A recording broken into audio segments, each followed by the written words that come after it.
Have you ever wondered what games you should keep or you should lose? Find out here at Purge Reviews. Catch the Mice is a little pressure luck game for children. It reminds me of that cupcake game that I reviewed a little while ago.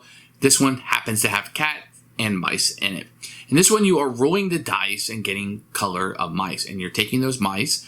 If you want to keep rolling, you can press your luck and roll. But if you roll the same color again, you lose everything you gained this round. At the end, you score it. Yeah, I think this game works fine for kids. If you have somebody who there's a lot of these pressure luck games. I should start with that.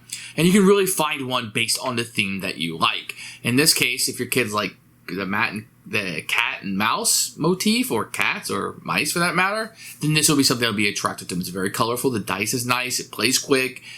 There aren't terribly a lot of decisions. It's very straightforward pressure luck.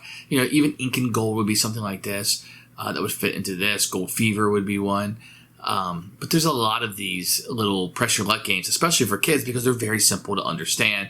I think there's one called Loot and Mummy or something. There's a lot of these. Pick the theme that you like. If it happens to be cats or mice, and this one will fit for you. Otherwise, you can find us in a lot of places of what you're getting here. It was fine for a children's game. I ended up keeping it because my daughter really likes cats, and it's something we can get to the game table, and it plays really quickly. I don't know how good it is compared to some other of those games. But it is a fun little experience that gives you a very straightforward board gaming experience of just pressure luck. Play with the family, you can play with friends, and you can play with children. It works in all of those aspects. For us, it's going to be a keeper. Catch Those Mice, or Catch the Mice, as the game is known on Board Game Geek, is a small box game. You can see it is small box, but way bigger than it needs to be. Get a little rule book, which we'll take a look at in a few minutes. Going to put these 4 cat faces. They're cute. They really don't serve much of a purpose. Going to get 2 custom dice. Some have a blank side, which is wild. Otherwise, they just have colors on them. So if you're colorblind, be careful. Any number of these mice, which are cute, cute, cute, cute, cute. All the same poses, just different colors. They're very nice components, actually, for a very small box game. Here's the rule book. Not a lot of pictures to it. A little bit of color there, I guess. Sequence of play. Lots of words. Not a whole lot. Scoring is over here. Very easy. You might need 3 to 5 minutes to read through this. There are some variants for younger players or risky ones, etc. But very easy to read. You'll pick up on this. Very simple. It's very much like other games that you've seen. Let's say you're playing a game like this. You roll the dice and you end up with 2 different colors. So you would take a red and a blue and just kind of put it in front of you. If you roll 2 of the same color, then I could take one from the middle, or I could take another one from the middle, or I could take one from somebody else off their board and put it in front of me. And let's say I rolled a red and a blue. I already have a red and blue trapped.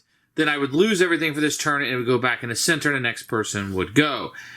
If I roll the dice and got 2 different colors, let's say, then I could pull those in, and I could keep going. Anytime I can stop pressing my luck, put them up here kind of in my scoring pile, and then the next person would go and nothing else would be at risk. When there's fewer of 5 mice in here, so it's 4 or less, then the game would end and you would score up. So each of the red is worth 5 points, the yellow is worth 3 points, the green is worth 2, and the blue is worth 1 point. So that's kind of how you would score up. Whoever has the most points is the winner of the game. Who should buy this game? Really, I think this is more of a game to play with a family or children. It's a very simple pressure luck. I think if you're going to play with other people, you might go Ink and Gold or Diamond or something different. Maybe The Adventurers is a really good one for more adults, but I think this one works fine with children. It's very straightforward. My daughter really likes cats, so it's very easy to, the cats are on here, and she kind of likes that, catching the mice. That's very interesting. So for us, it'll be a keeper, but mainly based on theme. This exact same game can be found with many different themes or IPs on it. So, pick the one that you like the best, and that'll be the one that fits for you. For me, it's a keeper.